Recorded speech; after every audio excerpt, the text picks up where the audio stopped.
सुप्रभात। हिंदी कक्षा में आपका स्वागत है। आज हम पाठ 21 मेहनत का फल पढ़ेंगे। पाठ 21 मेहनत का फल। इस कहानी से हमें यह शिक्षा मिलती है कि हमें हमेशा मेहनत करनी चाहिए, जिसका नतीजा बहुत अच्छा ही आता है। एक गांव था। गांव में कई किसान रहते थे। सभी किसान अपने अपने खेतों में कड़ी मेहनत करते थे। वे खेतों में अच्छी तरह से जुताई करते, बीज बोते, समय पर पानी देते और भरपूर फसल लेते थे। उसी गांव में राम सिंह नाम का एक किसान रहता था। उसके 2 जवान बेटे थे। दोनों बेटे बड़े ही आलसी थे।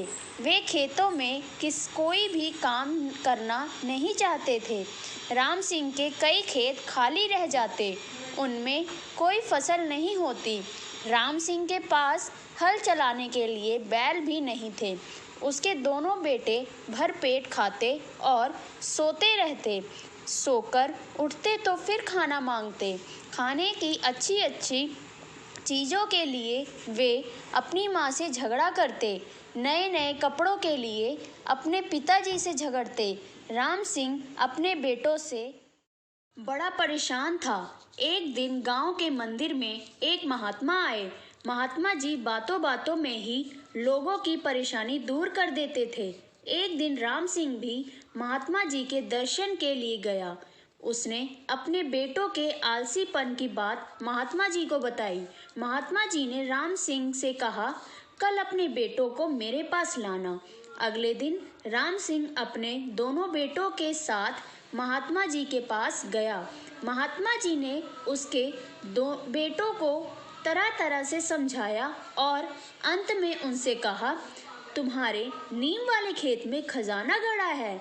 इस खजाने से तुम्हारी सभी इच्छाएं पूरी हो जाएंगी। अगले दिन दोनों बेटे फावड़े लेकर खेत खोदने में जुट गए। उन्होंने सारा खेत खोद डाला, परंतु खजाना कहीं भी नहीं मिला। वे गुस्से में भरकर महात्मा जी के पास गए और बोले, महात्मा जी, आपने हमें बहका दिया। हमने पूरा खेत खोद डाला, वहाँ कोई खजाना नहीं मिला। महात्मा जी ने उनसे कहा, शायद कोई जगह छूट गई हो। तुम दोनों मिलकर खेत को पुनः खोदो। महात्मा जी के समझाने से वे दोनों मान गए। उन्होंने पूरा खेत पुनः खोद डाला, परंतु खजाना फिर भी नहीं मिला। अब तो बेटों को बहुत गुस्सा आया। वे दोनों डंडे लेकर महात्मा जी को पीटने के लिए मंदिर में जा पहुंचे, लेकिन महात्मा जी वहां थे ही नहीं। वे मंदिर छोड़कर जा चुके थे।